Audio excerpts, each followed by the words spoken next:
200 miles per hour, inches apart, and then total silence before the scream of tearing metal.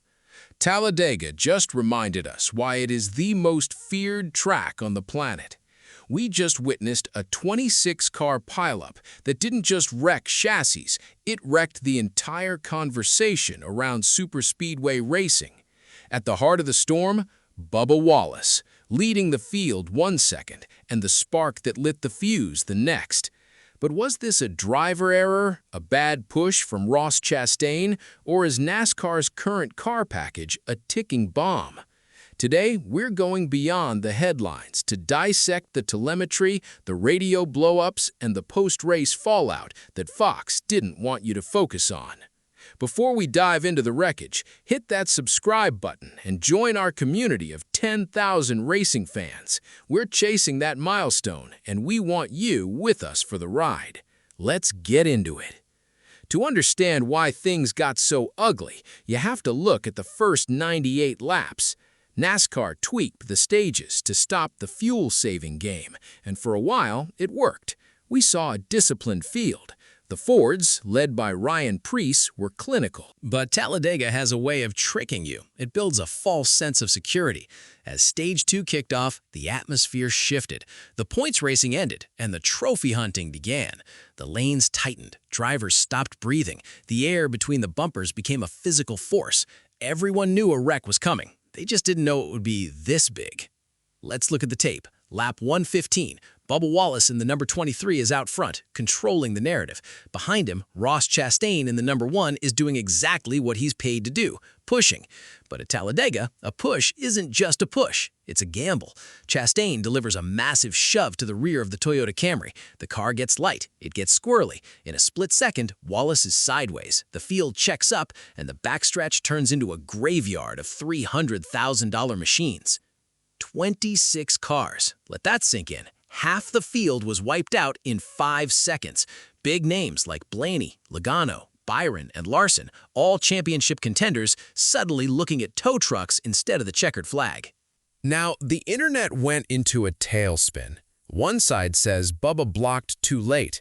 The other says Chastain was too aggressive. But the truth? It's buried in the physics of these next-gen cars.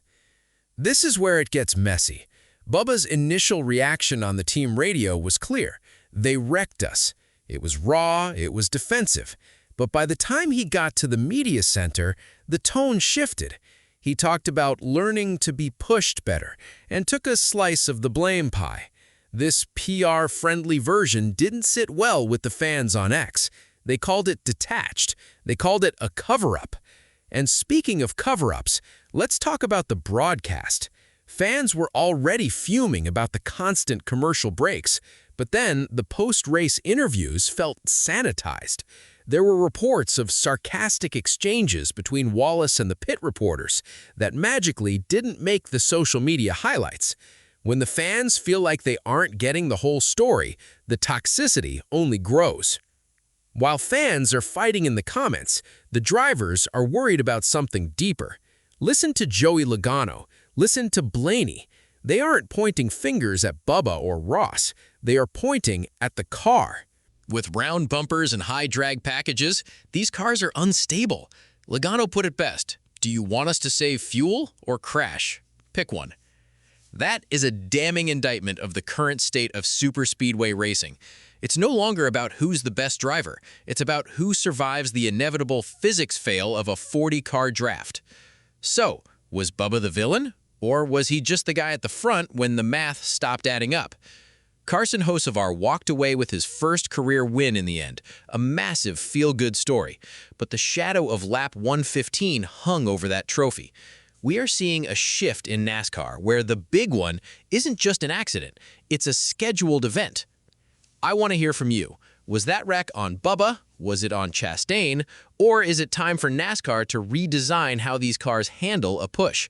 Drop your thoughts below. I'll be jumping into the comments to discuss. If you found this breakdown helpful, give it a thumbs up and subscribe to stay updated on all things NASCAR. We've got Texas coming up next, and if Talladega was any indication, the drama is just getting started. Thanks for watching. I'll see you in the next one.